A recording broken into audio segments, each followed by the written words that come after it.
Arahato Samma Sambuddhassa Namo Tassa Bhagavato Arahato Samma Sambuddhassa Namo Tassa Bhagavato Arahato Samma Sambuddhassa.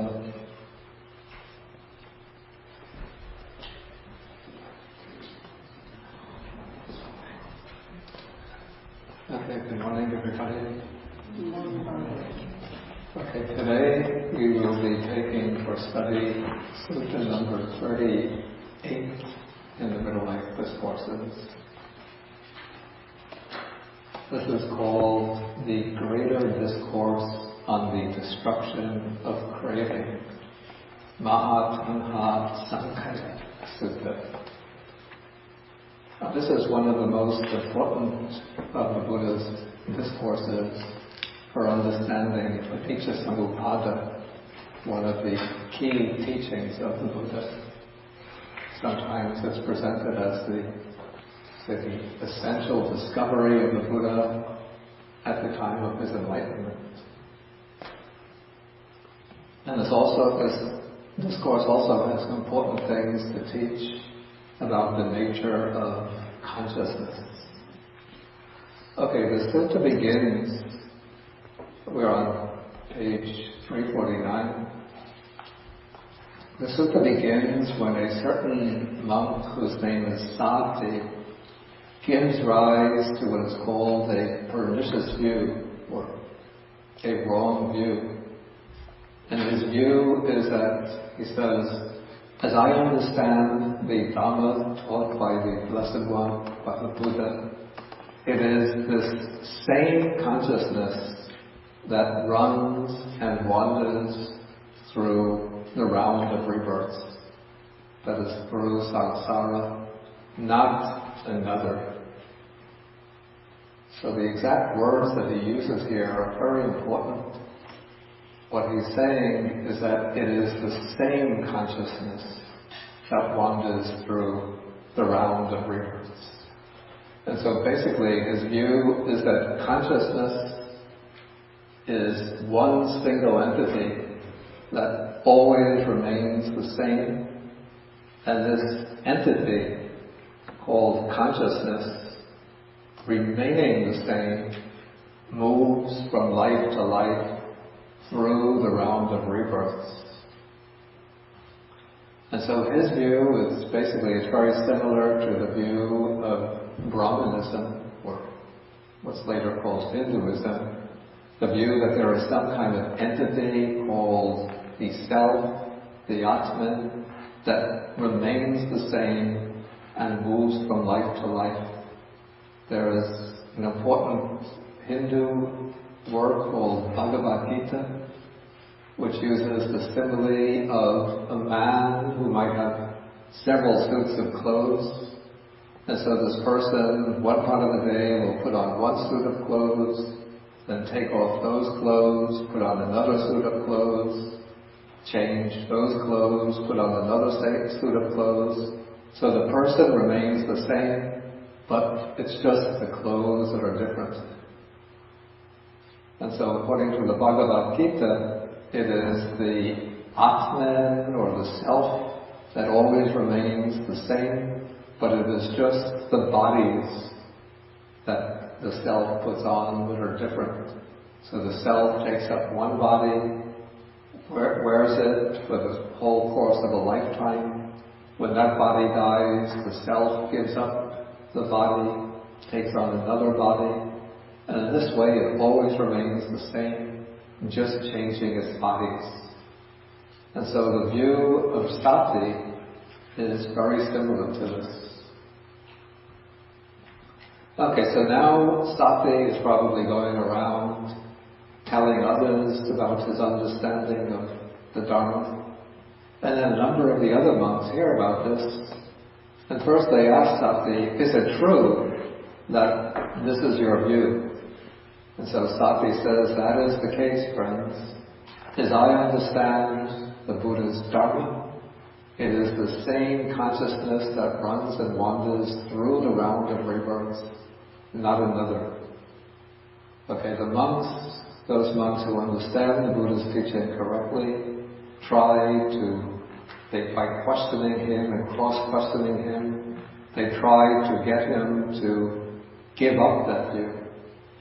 And so they say, so friend Sāti, do not say this, do not misrepresent the Blessed One, the Buddha.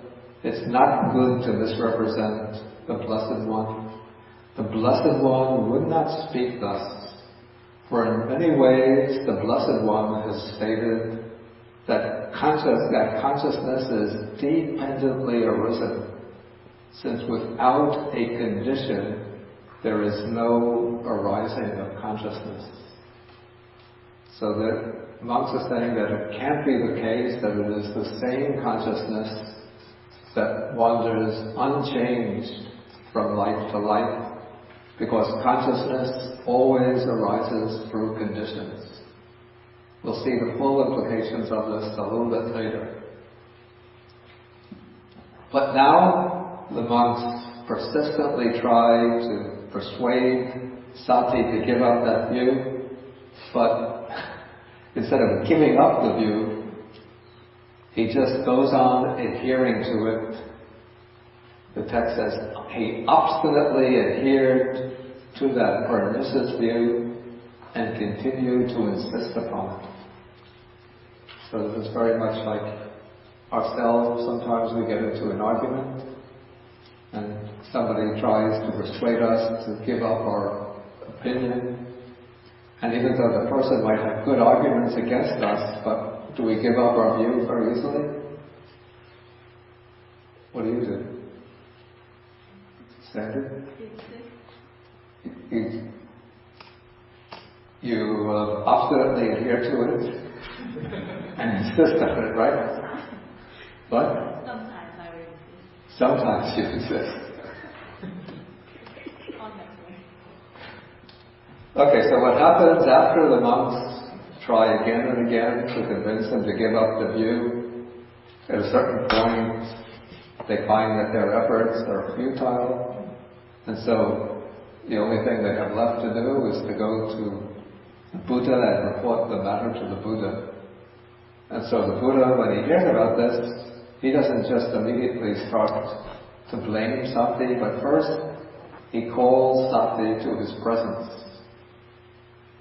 So Sāti goes to the Buddha, and then the Buddha, again, doesn't start immediately criticizing Sāti, but this is a kind of fixed procedure that the Buddha always uses, that when somebody accuses somebody else of doing something wrong, the Buddha first calls the alleged offender to his presence, and then he asks them, is it true that this is what you are doing?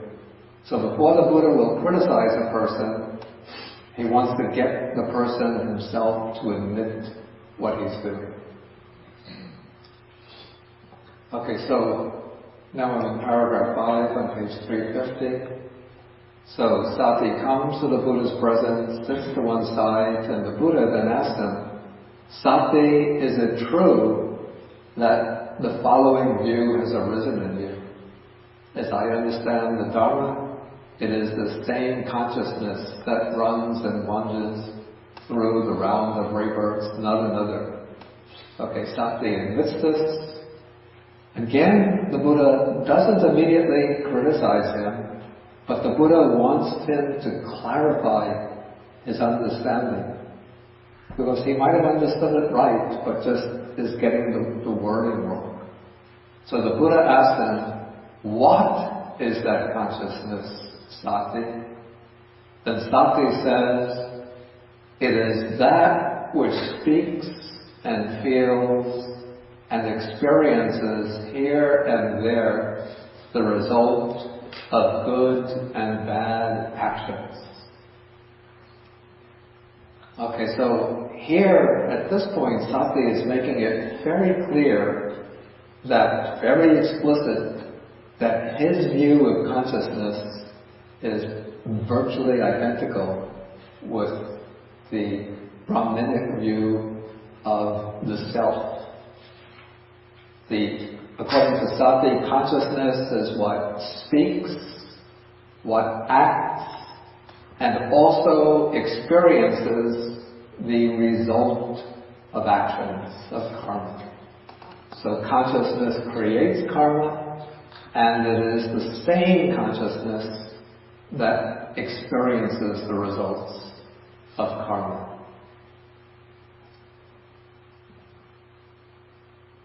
Okay, now, according to the Buddha's teaching, and this is an important point, consciousness is actually, we call this maybe the string or the thread that strings together the different lives that we live in samsara. Or consciousness, you can express this a little differently. You could say that consciousness is the factor of continuity, the factor that maintains our personal identity through the course of one life and from one life to the next life. So it is consciousness that continues on from life to life.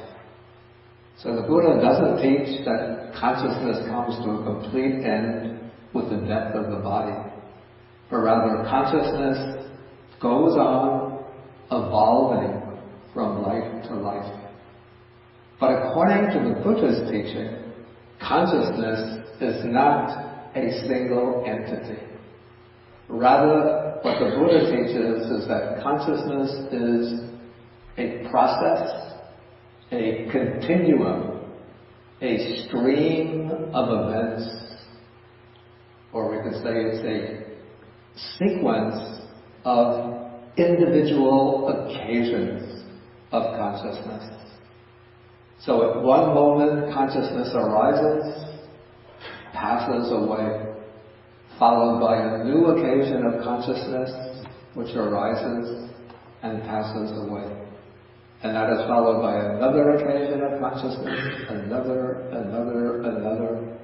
throughout the whole course of life. So what our life is, or at least the mental side of the life, is a series, a sequence, a continuum of occasions of experience, occasions of consciousness arising together with a number of other mental factors, feeling, perception, volitions, and many other mental factors. And in a single life, this sequence or stream of consciousness occurs based upon the same physical body. And so we speak of ourselves as being the same person that woke up this morning, that went to bed last night, that did certain activities yesterday, the same person that was at one time 20 years old, 15 years old, 10 years old, born in such and such a year. We say we're the same person, even though consciousness is always changing. But because the consciousness is arising based upon what seems to be the same body, we say we are the same person. Now what happens when death takes place is that the body, the life force in the body is cut off or extinguished. And so the body can no longer support the process of consciousness. But consciousness itself doesn't come to an end. Rather, as long as there are the ignorance and craving and clinging within consciousness, when the body passes away, then consciousness flows on or moves on to a new existence. Again it flows on, not as a single entity, remaining ever the same, but rather it flows on like a river, streaming on, ever changing, and then driven by the karmic tendencies, the consciousness will latch on to another physical organism, a physical form which has just come into being, and in this way it starts the process of rebirth. And so when consciousness connects to an ovum, a fertilized egg, then in the case of a human rebirth, then a new human life begins. And then again, consciousness will flow on, always changing from moment to moment through the whole course of the life. So again, this is like the image of, or to use a simile, it's like the rivers and the water. The rivers and the water, no, sorry. The waters in the river. Like you see the Hudson River. Who has to come here had to pass the Hudson River or ride alongside the Hudson River. And earlier times you came here, you saw the Hudson River, right? So we say conventionally the Hudson River is the same. We don't say the Hudson River gets up and moves away. But the water in the Hudson River always changing. We don't know the water in the Hudson River last week, now it could be Atlantic Ocean. Then it vaporizes, it can be the clouds overhead in the sky. And it starts to rain, it could be the rain coming down on us. So this is all the river, the water from the Hudson River, but the forms change. And even though there's new water in the Hudson River, but we still say it's the same Hudson River. And so with consciousness, it's the same. So one occasion of consciousness is responsible for action, another occasion of consciousness becomes active, or another occasion of consciousness occurs when we're speaking, and still different occasions of consciousness occur when we experience the results of our action, the fruits of our karma. But conventionally, we say it's the same consciousness, but that is only a convenient term of expression. Just like the Hudson River, it's a convenient term of expression. Okay, so this is why the Buddha is rejecting the view of Sāti when he says that which speaks and feels and experiences here and there, that is in one life or another life, the result of good and bad actions, good and bad karma. That is what I mean by consciousness.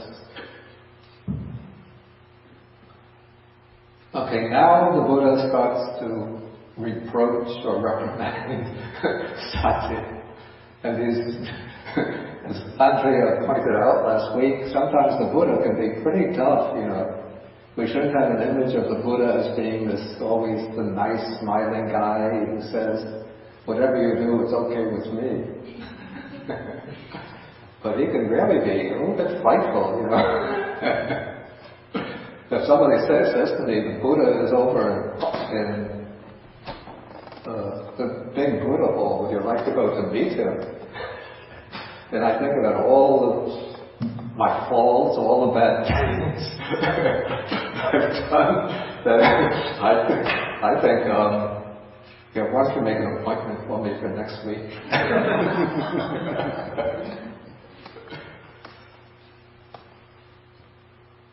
You know, I think if I walk into that room, the Buddha's going to be looking at me, you know, like, I can read your mind, kid.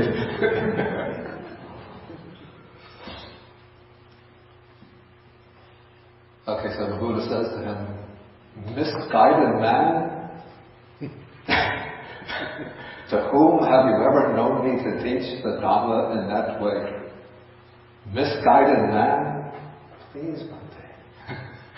The first time you said it, I got the point. Have I not stated in many ways consciousness to be dependently arisen, since without a condition there is no origination of consciousness? But you, misguided man, have misrepresented us, it's me, by your wrong grasp, and you've injured yourself and stored up much demerit, for this will lead to your harm and suffering for a long time. Okay, then the Buddha turns to the other monks and he says, what do you think? Has this monk Sāti kindled even a spark of wisdom in this dharma and discipline? Again, this is a little bit like sort of rubbing it in. And so the other monks say, how could that be, Venerable Sir? No, Venerable Sir.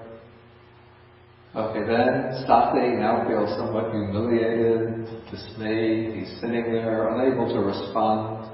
And now the Buddha is going to point out how the Dhamma should be understood correctly. So he turns to the other monks and he says, do you understand the Dharma that I've been teaching in the same way that Sāti does? And the Buddha says, the other monks say, no, Bhante, for in many discourses the Blessed One has stated consciousness to be dependently arisen.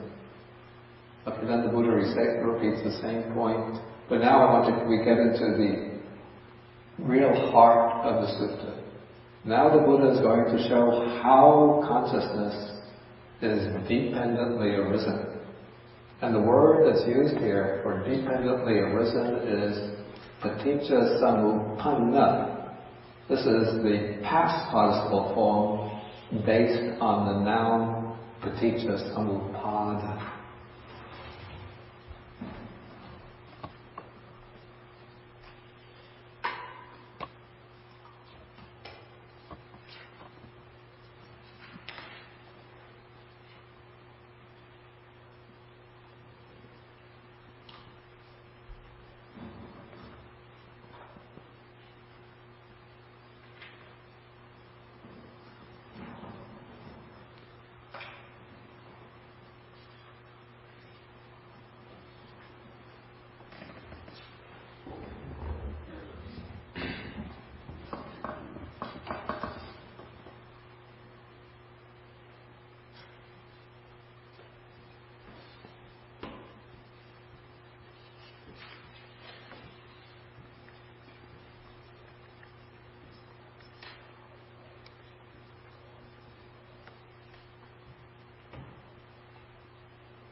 Okay, so consciousness is said to be dependently arisen or dependently originated.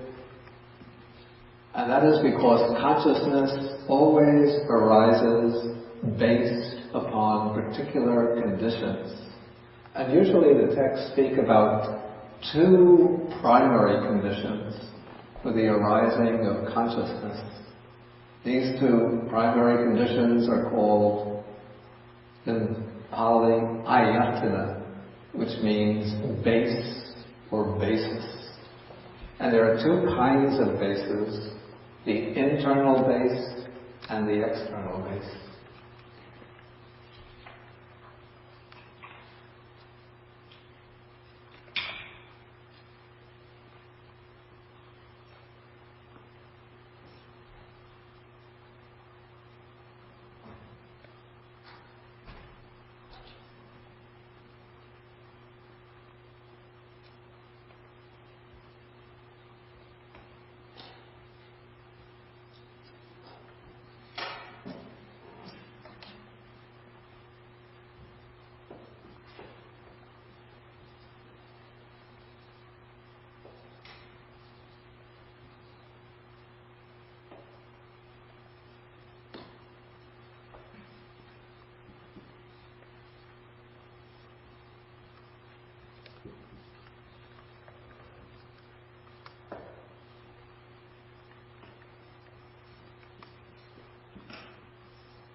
Okay, so I said each type of consciousness arises based upon two types of basis. And so this is what the Buddha is pointing out in paragraph 8 of the sutta. He says, when consciousness arises dependent on the I and forms, it is reckoned as I consciousness. When consciousness arises dependent on the ear and sounds, it is reckoned as ear consciousness. When consciousness arises dependent on the nose and odors, it is reckoned as nose consciousness. When consciousness arises dependent on the tongue and flavors, it is reckoned as tongue consciousness. When consciousness arises dependent on the body and tangibles or tactile sensations, it is reckoned as body consciousness. So those are the 5 types of sense consciousness or sensory consciousness.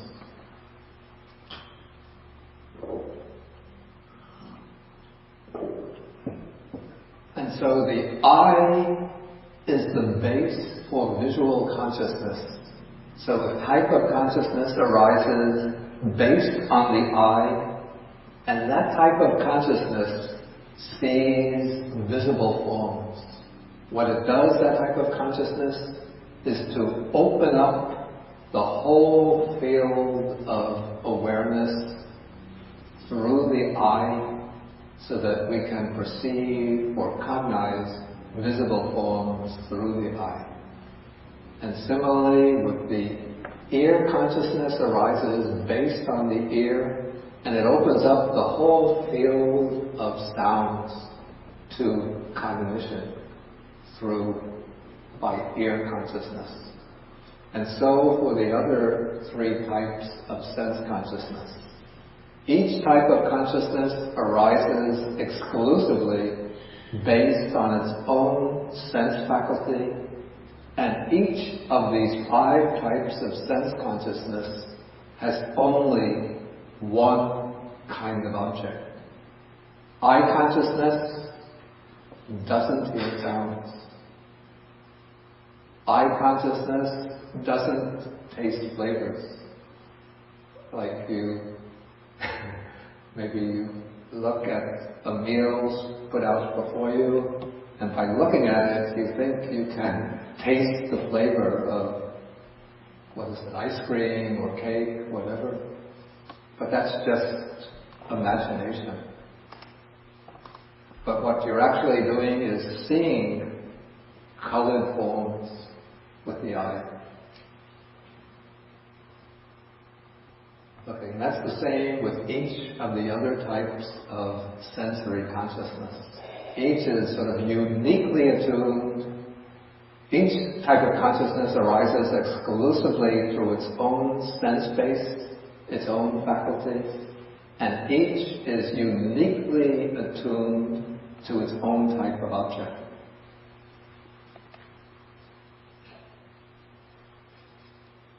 But then we come to the 6th type of consciousness, which is somewhat more complex. This is what is called in Pali manovinyana, which we translate as mind consciousness. This is the consciousness that arises through what is called the mind base, or mental faculty. And this type of consciousness operates in 2, actually even perhaps 3, at least 3 ways. One way is to identify the objects perceived through the sensory consciousnesses. For example, this cup is in front of me. So what does eye consciousness do? Eye consciousness only brings in colored, shaped form. Eye consciousness doesn't know what this is. Eye consciousness, very stupid, but very precise and very, well, it used to be when I was young. But generally it's very precise, very accurate, like a camera. takes in exactly the form. You take a picture of a scene, and unless you don't manipulate the film in any way, the camera takes in exactly what's in front of you. And so the eye consciousness takes in the form, but the eye consciousness has no idea what this is, what it's used for. But it's the mind consciousness arising through the eye. This time the mind consciousness actually occurs with two faculties. Based on occurring in the eye, through the eye, the mind consciousness is able to sort of put this form together and identify it as a cup, and then it sees in the cup clear liquid, which it identifies as water. Okay, so the mind consciousness identifies what is seen by eye consciousness.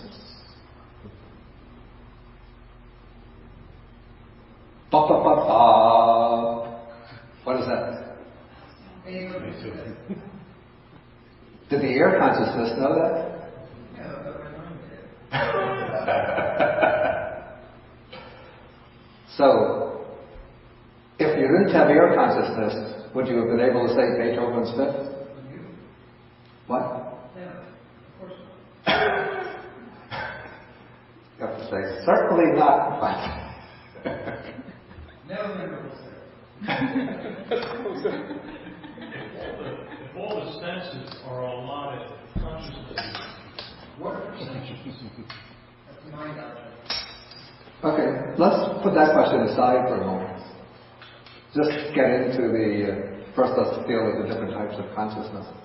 Okay, so ear consciousness has the function of picking up the sounds. Like all I said is four notes. And yet, because the ear consciousness picked that up very accurately, you could identify it through the mind consciousness, Beethoven's Fifth.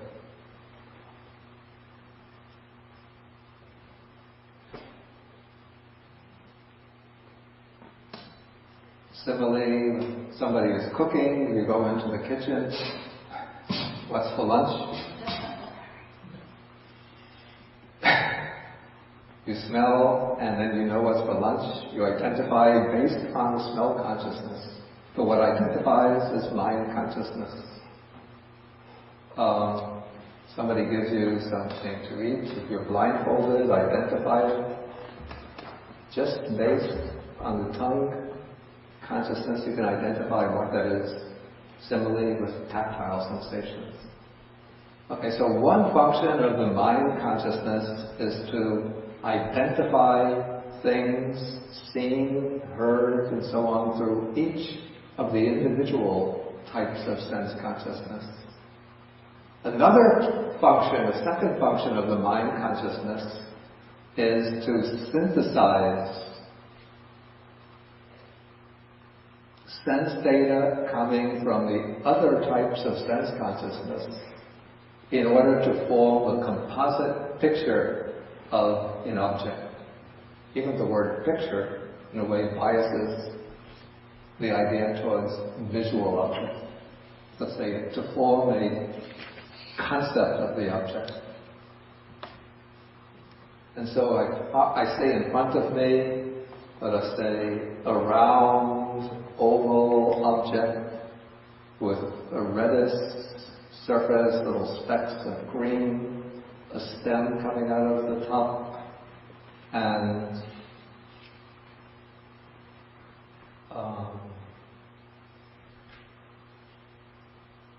let us say I get a certain scent from it.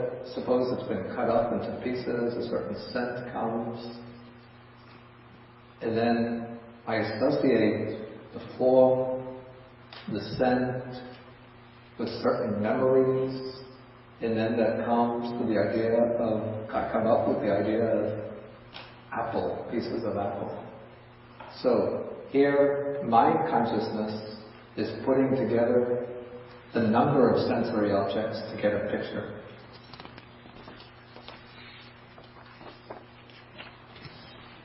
So actually, any individual sense, when mind consciousness works through any of the senses, it's usually not just working in complete isolation, but it's bringing together a number of sensory perceptions and then connecting them with a memory in order to come up with an idea.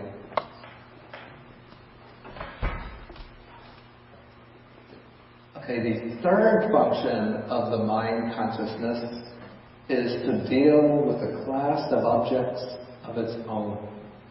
These objects are what I call, the Pali uses simply the word dhammas.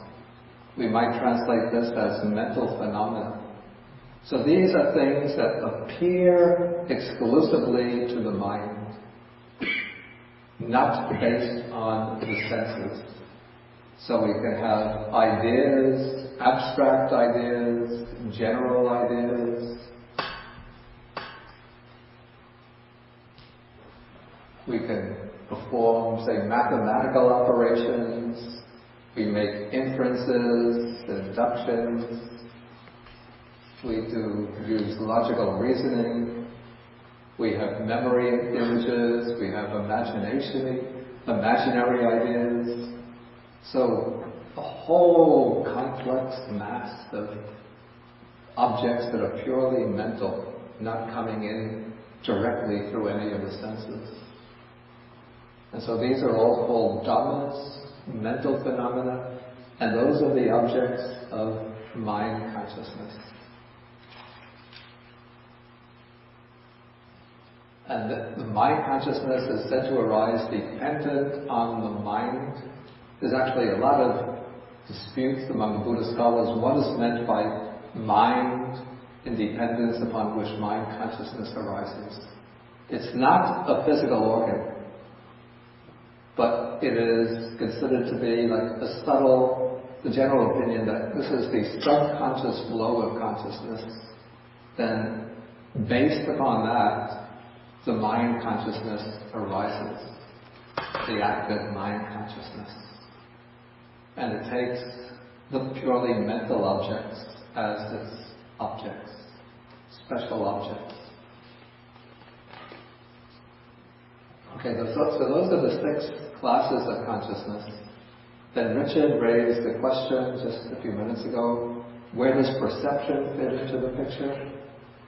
Well, we have to remember that according to Buddhism, consciousness doesn't arise alone, but it always arises together with a whole crowd, a whole group of other mental factors, each with its own special function. And so the way I understand it is that consciousness is that mental factor that opens up a particular field of awareness, and then perception is the mental function that arises together with consciousness and then selects certain factors or certain qualities of the object as a basis for identification.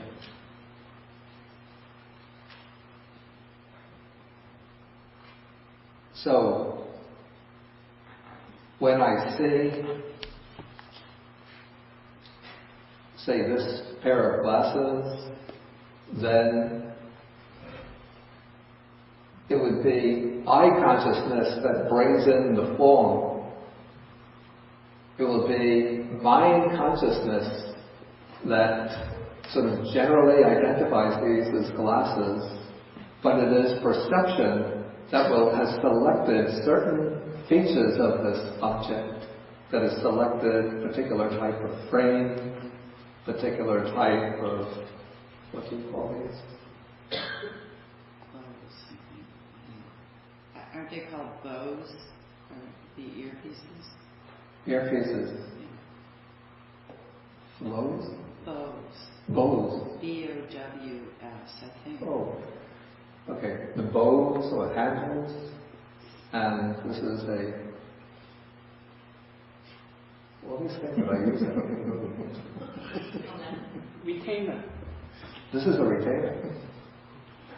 That's what it's called. Really? You see, I'm building up a really rich store of mind consciousness or perception. Just trying to find the names of all the little things that we use in everyday life. We don't even know the name of.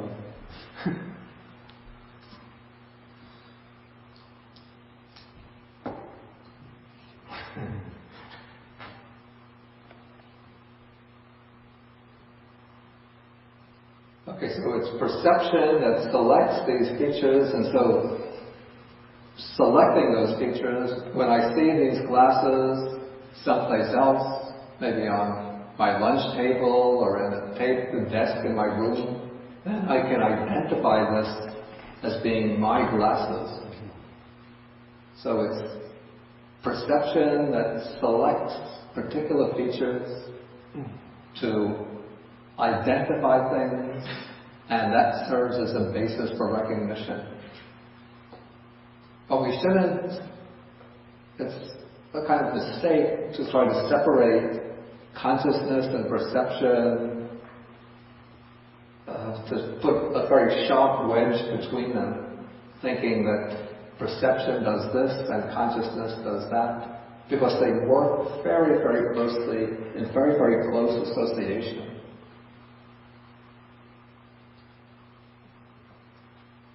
Maybe it's like two dance partners dancing a waltz on the dance floor, and they're dancing together, so you ask, who was putting out the right foot first? You know, each one is putting out the right foot together, and then when they turn, who's turning? They're turning together. Who's putting out the left foot? They're putting out the left foot together. So, because the two are dancing together, we say that they're dancing the waltz.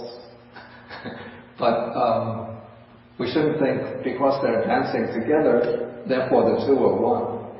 They're two different people dancing, but if they're really good, form a really good dance team, they're dancing in such close coordination that we can't really distinguish who is doing what.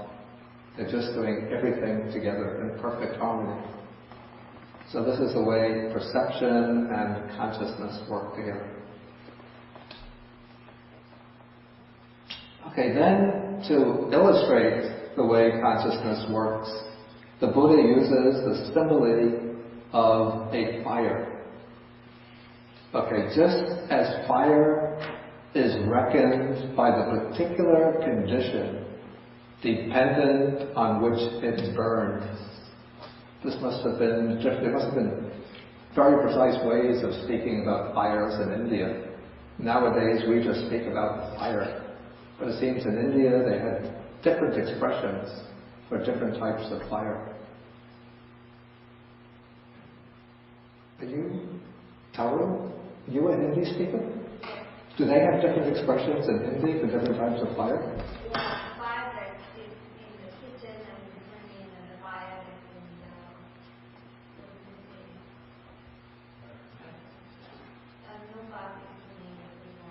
the Maybe do we have that? Please speak into the microphone.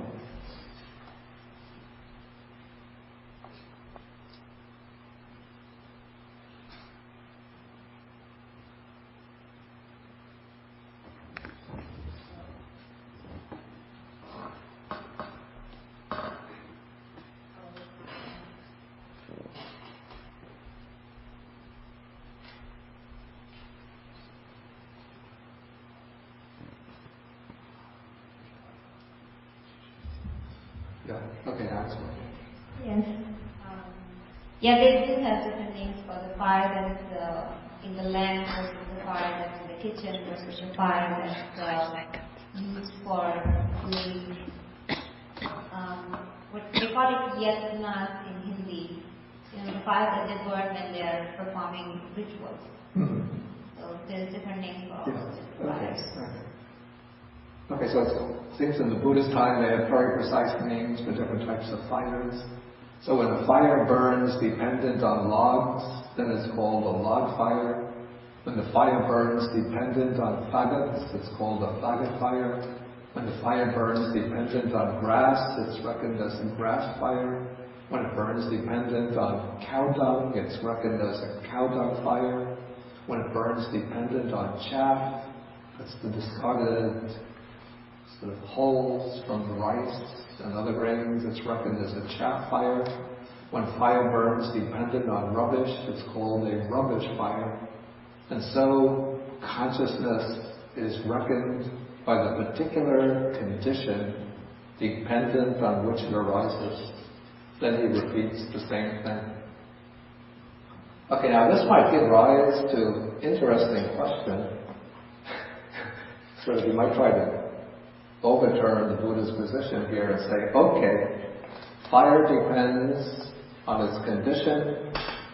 When the body passes away, then what does consciousness depend on? How can consciousness continue from life to life? There shouldn't be anything left for it to continue on. And so consciousness should be extinguished at death. So what does consciousness depend on? Yeah, Andrea. This is something which I'm reading about in the Sāti when you go into the Sāti, and he really gets into the various aggregates very deeply, as you know. And he just goes over and over again, you can't have consciousness without a body. Namarupa. You can't have it. This is impossible. You can say that you don't have all the other things, but it is impossible, bhikkhus, that you should say, yes, aside from everything else, there's consciousness. It doesn't work that way. Yeah. So that's a condition. And it's interesting, this fire, it really hit me, that really takes the self out of it. When you look at it that way, it's this type of fire, that type of fire, another type of fire. Yeah. It takes the It self would be good if you could use the consciousness. Oh, I guess I'm not making any sense. voice arises dependent upon the speaker and the microphone and the speaker. Yeah. What do I have to say again? The whole thing I just said? Just the last few sentences. I can't remember now. When I was talking about the the fire stuff thing. Right, yeah. The way he talks about, because especially in the Western world, and especially with English as a language, or even like the Romance languages, fire is fire is fire. It's not that big a deal. But when it's broken out, there's this kind of fire, that kind of fire, the other kind of fire, as he likens it to consciousness, that takes the self that we out of consciousness that we normally ascribe to it, which you're not going to get if you're an English speaker using those kinds of concepts of fire. Yeah. That's all. I'm just noting that. Okay, that's a good point. Somebody has some idea about. Well, at the beginning of the conversation, you mentioned craving as one of the pathways. Yeah. At the beginning, you mentioned after death, craving is one of the aspects that perpetuates the continuity of consciousness. Yeah. And at the end of this, I do have a question about how those who. I'll ask you at the end of it, but craving was one of the points you brought up at the beginning.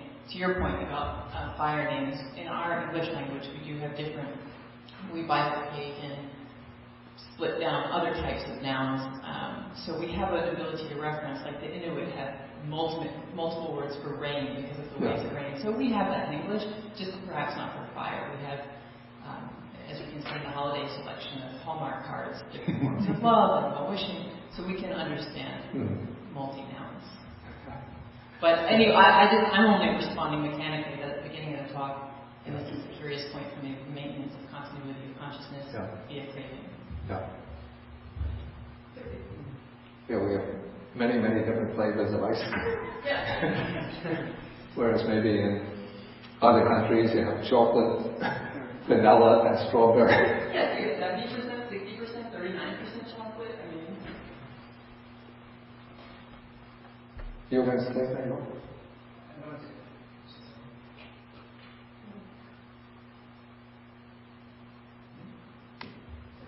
Yes, it's on. The only thing which I think is difficult is when it's really hard to talk about this stuff. Yeah. Because the Buddha teaches it in a negative way. When anybody tries to ask him what it is, he just says what it's not. So I just want to make the point, you can tell me if I'm wrong, but when you speak about continuity of consciousness, you're kind of talking around the concept of self, even if you don't mean to, because we tend to attach to self. It's just the point I'm making. It's very difficult to talk about in a positivist mode. There's some danger in it. Yeah. And language is limited. So. Okay, what I would say is that self, to refer to one's personal continuity, even from life to life, can be used legitimately as a conventional designation. Right. Or even to indicate, to refer to the continuity of the individual person. So I would say that the empirical self is a reality as the person, but the person is a conditioned phenomenon. And so the word self that's usually sort of persistently rejected by Buddhism is the idea of self as a solid, substantial, continuous entity, an entity that preserves its own identity through a changing process. So that is what is being rejected. Okay, but I don't want to get into the self issue now. We're talking about what can serve as the basis for consciousness in making the transition from life to life. One thing that occurs to me is that there can be a tendency for fire, like in California or in Florida, when conditions are very, very dry. They anticipate fire.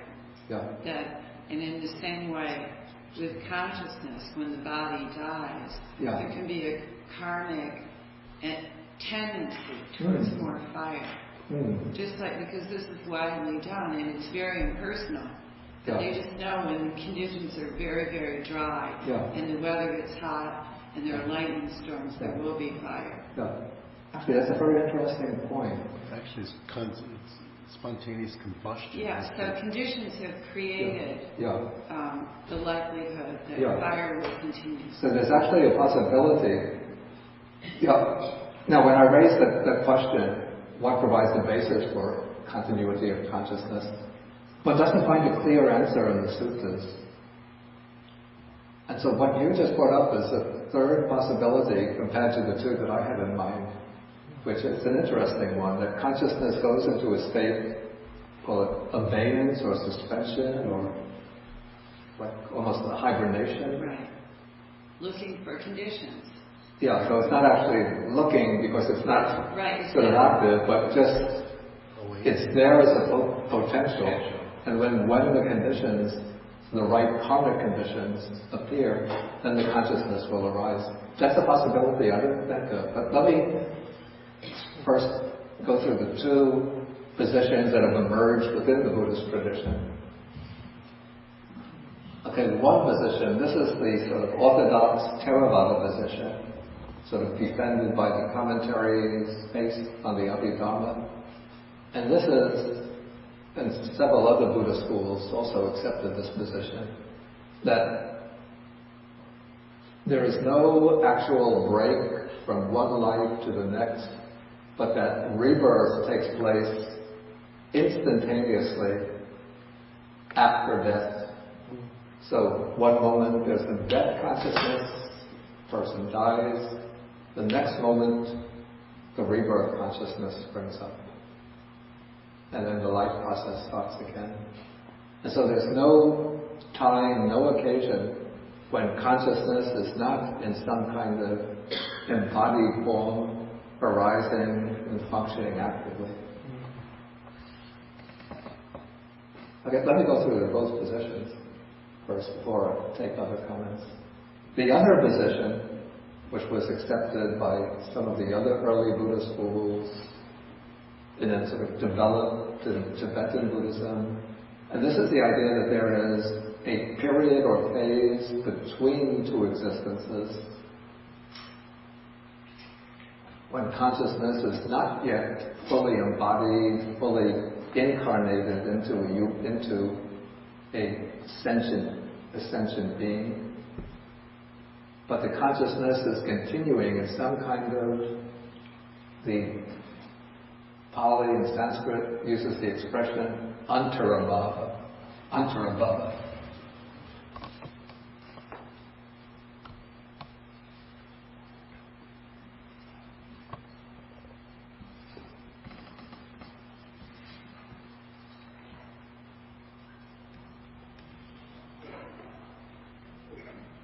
Yes, antarabhava.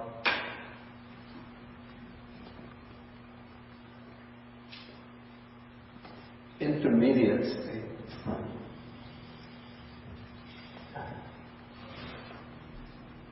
No, it's antarabhava.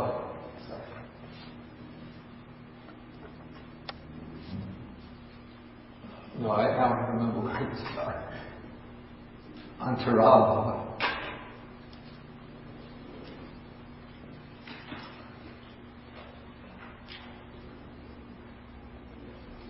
Okay, now, in argument against this position, somebody can quote the sutta that Andrea referred to just a few minutes ago, the sutta that says that anyone should teach or proclaim the passing away and rebirth of consciousness apart from form, apart from feeling, apart from perception, apart from volitions. That, I say, is impossible. We have several suttas like that. So this is what a defender of the intermediate existence can say, that in the intermediate state, consciousness exists, but it doesn't exist alone. It exists together with a subtle body. This would be something like the astral body of the Theosophists. The kind of it's a material body, but very, very subtle, so that we can't see it with our eyes or touch it with our hands. So it's associated with a very subtle material body, and it has feeling, perception, and volitions. So the other aggregates are there, but they're all in this very subtle condition, which is the intermediate state. And so the consciousness in this condition moves around until the appropriate conditions appear on the earth, and then it will take rebirth into a mother's womb.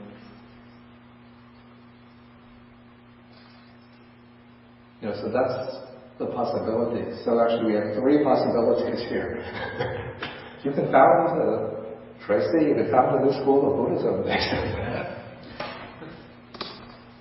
You'll have adherents of the Orthodox Theravada arguing against you, the adherents of Tibetan Buddhism arguing against you, and then you can defend yourself with counter-arguments and similes.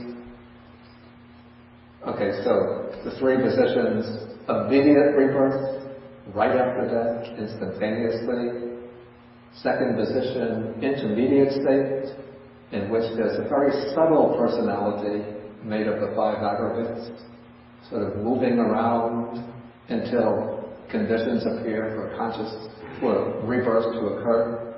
And then the third position, we call it the Tracy Vada,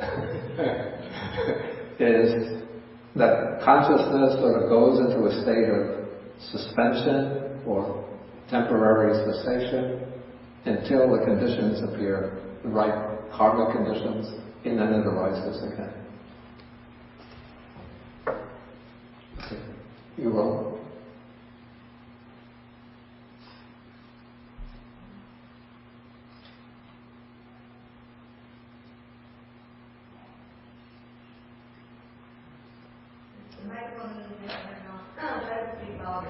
I think Tracy Vada should be a subset of the second position you mentioned. Because if there is a latent tendency, it has to exist somewhere.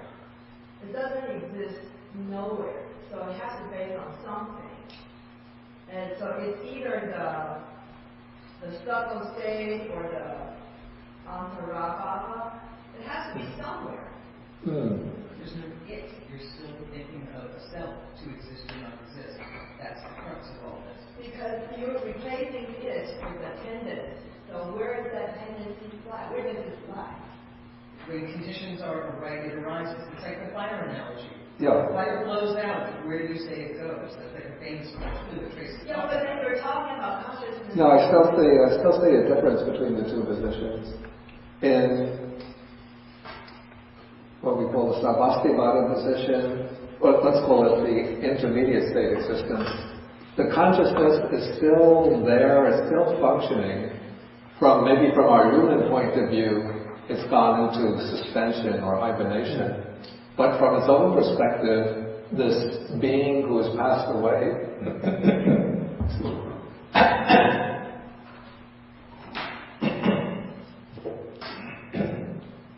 the being who has passed away is sort of moving around in this astral plane.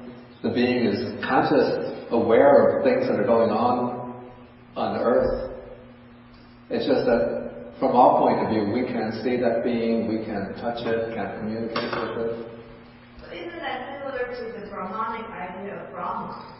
That there is this great self, the individual derived from that self, and then we return to it when the body disappears. No, not at all. Because it's remaining an individual stream of consciousness, just the way we're individual streams of consciousness.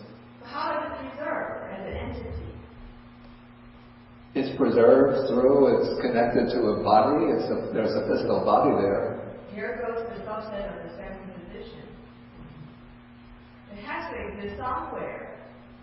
Yeah, it exists. Identify it as a unit. Well, it doesn't have to exist on the same, let's say, the same vibrational frequency that we exist on. Yeah, so it's Brahma. No, it doesn't have to go up to Brahma. The mind is back. Yeah, it can be floating around in a way. Let me give you some concrete examples of this. These are based on cases. I don't remember specific examples, but there's a book by Francis Story. He was one of the investigators of rebirth cases, and he used to work together with the professor from the University of Virginia, Ian Stevenson. And they investigated rebirth cases together, children or young people who report remembering their earlier life. And what some of the people interviewed say is that they remember their death in the previous life. And what they experience is always the same, occurs in the same way, that they will experience themselves, conscious, first on the deathbed, lying there dying. Then what happens at a certain point, they find the consciousness or their sense of identity floating up to the ceiling, and they're looking down at their body on the deathbed, and they might see their relatives come into the room, maybe call a doctor. They'll see the doctor come in, check the body, then say something to the relatives start weeping, and there they are. They see themselves having the same body, and they're up against the ceiling, looking down and trying to communicate, trying to say, I'm still here, but nobody is responding to them. The relatives are still weeping, and then maybe the next day they'll see their bodies spread out on they call it bier, is that what it's called? Bier. And they'll see all of the relatives gathering in the room, and they might be trying to communicate. In one case that I read, the dog was barking up at them, and the people were trying to quiet the dog. Somehow the dog sensed the person, but the other relatives couldn't sense the person. And then they'll see them carrying the body out to the cremation ground or the cemetery, burning the body, and then when the body is gone and everything is ended, then they find themselves just moving about, looking at things going on in this world. They can move over great distances just in what seems to be a split second. They don't have a clear idea of how much time is passing. Until they find a certain couple to whom they're attracted, then they hang around that couple for some time until a magic moment takes place. Then they feel themselves being drawn into the woman's body, and they've lost awareness of what is taking place after that until they come out again as a human being. In light of that description,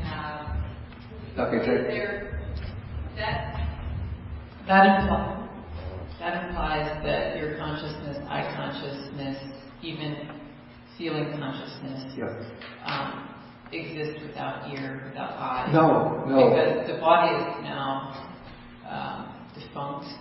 Yeah, the human body is defunct, but they do have the subtle body. It's not a disembodied consciousness. It's existing. They look down. They see themselves in the same body.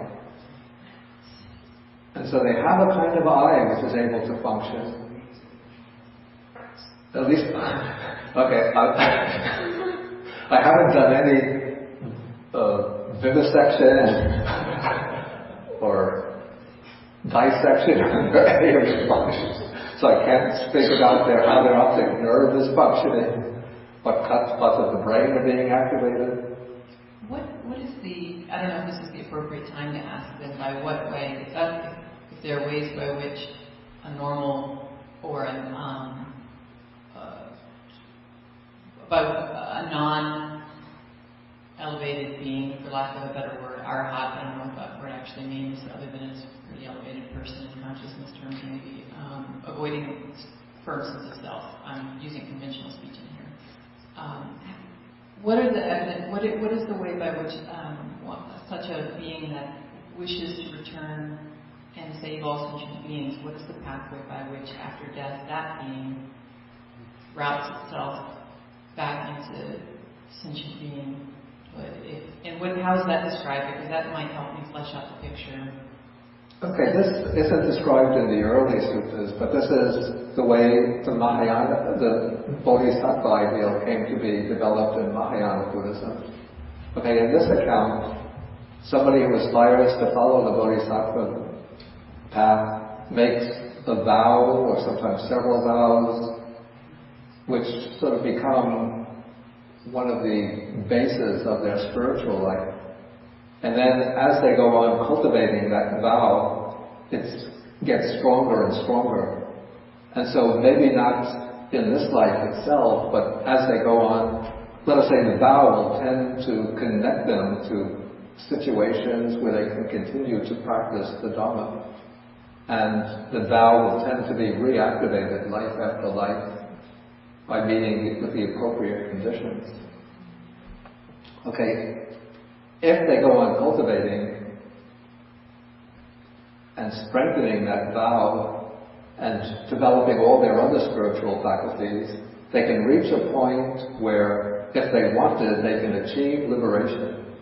But because of the force of that vow to follow the Bodhisattva path, they're able to come back again and again. Whether they can actually determine the conditions of their own rebirth, or whether it's just that the vow will bring them to favorable conditions. This is something I don't know the clear answer to. Is that vow also volition? The vow, of course, is an expression of volition. Yes. Okay, Tara? So one thing, how do we reconcile? I think this is where a little bit of confusion comes in when somebody is going through Buddhist teaching. So on one side we say that there is this stream of consciousness that goes through paths of rebirth. And On the other hand, we say there is no body, there is no fixed entity that is taking rebirth. Yeah. So how do we reconcile these two things? Well, the way to reconcile is through the principle that there's no fixed entity that's going from life to life, but there is the stream of consciousness, there is the stream of experience. And so that stream of experience is what forms the basis for personal identity and enables us to identify ourselves with other beings who have lived in the past, who are, we could say, our karmic ancestors, those who have been the home to the stream of consciousness that's presently flowing through us. So does it mean that the stream of consciousness is not fixed in the sense, for example, if we can take 3 separate sticks and burn and fire can be created out of that. Yeah. Now the fire was made up of 3 separate sticks, let's say. Yeah. So is it possible that human beings are similar to that, and that what I am in this birth, I might not be a result of just me in the last birth, but maybe I'm a combination of 2 or 3 different streams of consciousness? No, I understand it to be that you are the continuation of one stream of consciousness. Of course, you're influenced by other people in the past as well as in the present, but there's only, I think there's only one stream of consciousness flowing through you. So this is where I really get stuck. So I cannot see the difference between the stream of consciousness and what the Hindus call the Atma, the soul. Yeah. What is the real difference? The difference is that you need... Why don't you take the microphone? Give him the microphone. The difference is you need the cause conditions go through you, and you're lashed and you're clinging to that consciousness based on your past karma, based on your like a gravitational pull that you're attracted to. But if you're consciously aware of this is just a phenomenon. The Atma, the self, doesn't really exist. Okay, maybe let me try to put this in the way I would understand it. Okay, according to the Buddhist, sort of the Buddhist point of view, like any idea of the self as being a fixed, substantial entity that is our true identity is an expression of clinging. So the most fundamental type of clinging, according to the Buddha, is the clinging to the view of self, the idea of self. So what we have is this stream of consciousness running through us, always changing. And normally when we are seeking the self, the thing that we cling to most as being ourself is the consciousness. And that clinging arises because we haven't been able to examine the consciousness with insight to see how consciousness is always arising and passing away. But when one sees the arising and passing away of the consciousness, then the clinging to the consciousness falls away. And when the clinging falls away, then the identification of consciousness as being a real self falls away. Okay, I think we'll have to break now for the lunch. Then, if you want to continue, we could continue the discussion after lunch at 12 o'clock, or a little after 12 o'clock, 12:10, that's it. Okay, so we will do the sharing of the merits. Okay, we'll be handing out the sheets.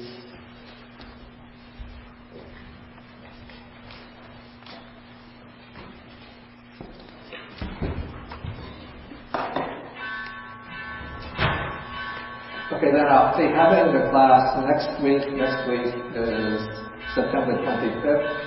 And please bring the handout that we gave out this week. I didn't get to it today. If you have the book, you just fold it and put it in the book or in the notebook. Then you'll be sure to bring it next week.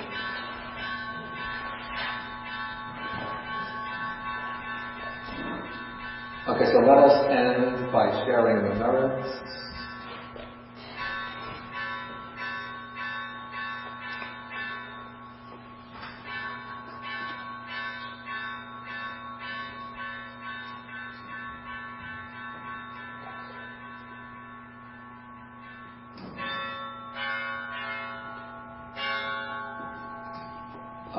Akasata Chibumata Deva Naga Mahitika Punyantang Anumodiva Chirang Rakantu Sasanam Akasata Chibumata Deva Naga Mahitika Punyantang Anumodiva Chirang Rakantu Desanam Akasata Chabumata Deva Naga Mahitika Punyantang Anumodiva Chirang Rakantu Mangaram Etavata Jam Hehi Sampadam Punya Sampadam Sabbe Devanumodantu Sabba Sampati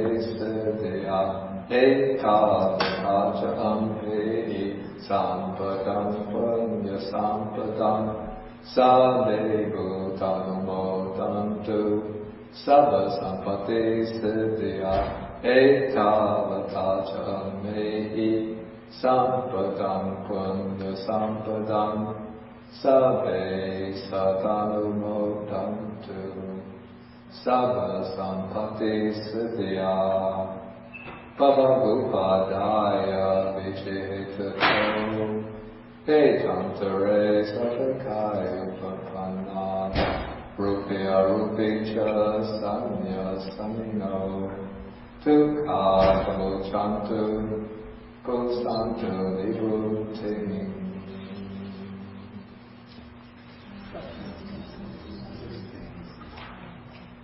Okay, please stand.